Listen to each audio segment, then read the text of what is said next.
Sahana Vavatu. Namasté, bonjour, je m'appelle Philippe. J'ai créé ce podcast pour partager avec vous certaines pépites de la philosophie et de la pratique du yoga, mais aussi parce que je souhaite tordre le cou à certains préjugés.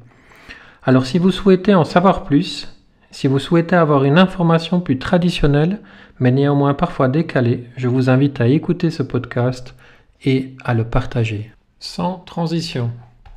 Le yoga est-il accessible à tous ? J'entends trop souvent, encore aujourd'hui, ce type de phrase. Le yoga n'est pas fait pour moi. J'ai plus de 60 ans, puis-je débuter votre formation ?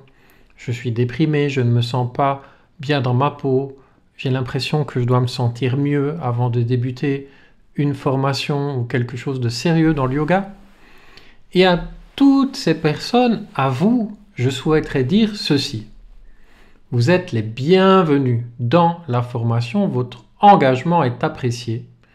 Et pour appuyer mes propos, je citerai ce shloka de la Hatha Yoga Pradipika. Je vais le chanter. Yuva vruddho te vruddho va vyadhito durbalo piva abhyasat siddhimapnoti sarvayogeshvatandritaha. Ce shloka signifie la personne jeune, mûre, vieille ou malade ou même faible, chacune, en n'étant pas paresseuse, atteint la perfection dans le yoga grâce à la pratique. Ce shloka a de nombreuses implications intéressantes à décoder. Tout d'abord, l'auteur Svatmarama insiste sur le fait qu'une seule qualité est réellement nécessaire, c'est celle d'être courageux, de ne pas être paresseux. Le yoga se conquiert, c'est une pratique quotidienne, régulière, mais rassurez-vous, cette pratique est progressive. En effet, deuxième point, il faut comprendre que le yoga n'est pas une discipline qui fatigue. Si elle est bien pratiquée, elle nous donne plus d'énergie qu'elle n'en prend. Les pratiques deviennent plus énergiques au fur et à mesure que le pratiquant s'aguerrit, que son corps se fortifie et que son énergie se stabilise. Même dans le Hatha Yoga, qui est un yoga très exigeant dans les textes, les choses sont mises progressivement en place, l'une après l'autre, dans le respect du pratiquant. Ceci implique, troisième point, une étude supervisée sous la guidance d'un professeur compétent. Celui-ci doit pratiquer depuis longtemps et également étudier depuis longtemps. Il comprend où en est l'élève dans sa structure énergétique et pas à pas le guide dans ce processus. C'est le vrai sens du mot Sadguru, sans H, je précise pour ceux qui ont la référence. Sat pour dire réel, authentique, et Guru pour dire celui qui enlève la lourdeur. Sur ce point, je voudrais partager une partie de mon expérience personnelle en tant que pratiquant qui a été tout à la fois faible et malade.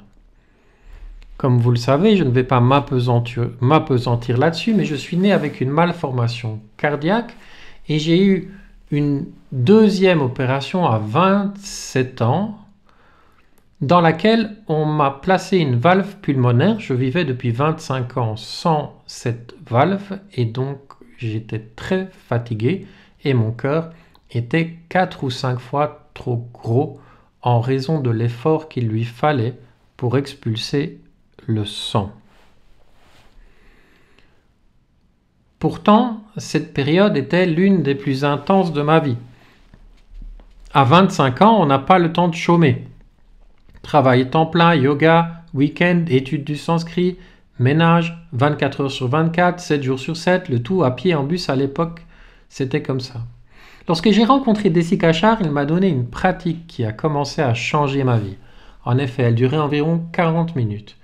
Mais après ces 40 minutes, j'avais encore besoin d'au moins 30 minutes, ne fût-ce que pour me reposer. Avec le recul, je sais que c'est le moment dans lequel je faisais sortir la fatigue de mon corps. Une fois cela fait, je reprenais mes activités non-stop. Petit à petit, cette pratique m'a profondément renforcé. Et ensuite, après l'opération, en revenant des soins intensifs, la première chose que j'ai été faite a été de faire également une très courte pratique, et très simple d'ailleurs parce que je ne pouvais pas bouger les bras.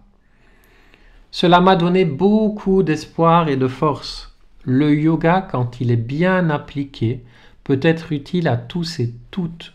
Et avec le recul, j'ai le sentiment que le divin ne m'avait pas abandonné dans cette phase très difficile de ma vie, puisqu'il m'avait donné les outils me permettant d'avancer malgré les énormes difficultés auxquelles je faisais face à l'époque. Et donc, ensuite, dans la Hatha Yoga Pradipika, pour compléter ses propos, il emploie un mot sanskrit qui est Vigatashrama, pour dire la fatigue s'en va. Nous avons une belle manière, d'ailleurs, dans le yoga, de vérifier l'état de fatigue après une pratique. Le pouls de la personne ne peut en aucun cas être plus haut après une pratique qu'avant, sinon on fatigue la personne. Il doit également idéalement être plus bas ou parfois égal, mais surtout la fluidité du pouls sera grandement améliorée. Quand on prend le pouls de quelqu'un qui a fait une bonne pratique, on sent plus d'harmonie et plus de vie dans ces méridiens qu'on appelle des nadis en sanskrit. Vous le savez, la prise du pouls dans le yoga provient des pratiques médicinales traditionnelles et plus que de prendre la fréquence du pouls, on sent la manière dont l'énergie s'exprime dans le corps grâce à celui-ci.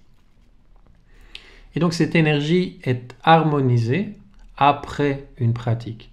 Et c'est bien le but du yoga. Et qui harmonise son énergie, harmonise son mental.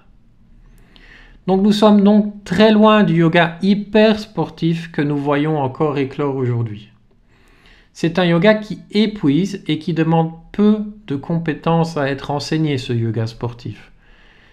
Et il est complètement aux antipodes de ce que nous devons offrir aujourd'hui. Je le vois car j'ai des débutants qui viennent voir ce qu'on fait à Flagey et qui ont du mal à ralentir parfois. En conclusion, nous pouvons dire que le yoga est accessible à tous en théorie à plusieurs conditions. D'abord, il faut un professeur de qualité expérimenté qui pratique depuis longtemps.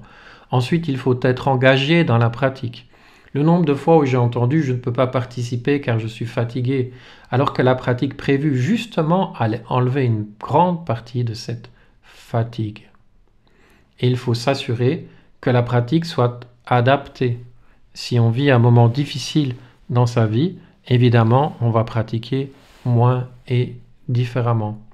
Enfin, et c'est l'essentiel, il faut pouvoir s'engager dans sa pratique et être régulier. Alors je souhaite terminer cet enregistrement en vous disant que chez Mitra, nous nous engageons à mettre les meilleurs professeurs à votre disposition.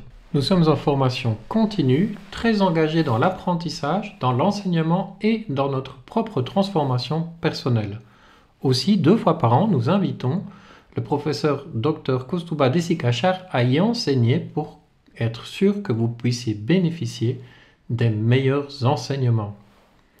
Merci pour votre écoute. Si vous souhaitez en savoir plus, n'hésitez pas à consulter le site mitra-yoga.be ou à nous visiter sur rendez-vous à Flagey dans notre centre. Namasté. Om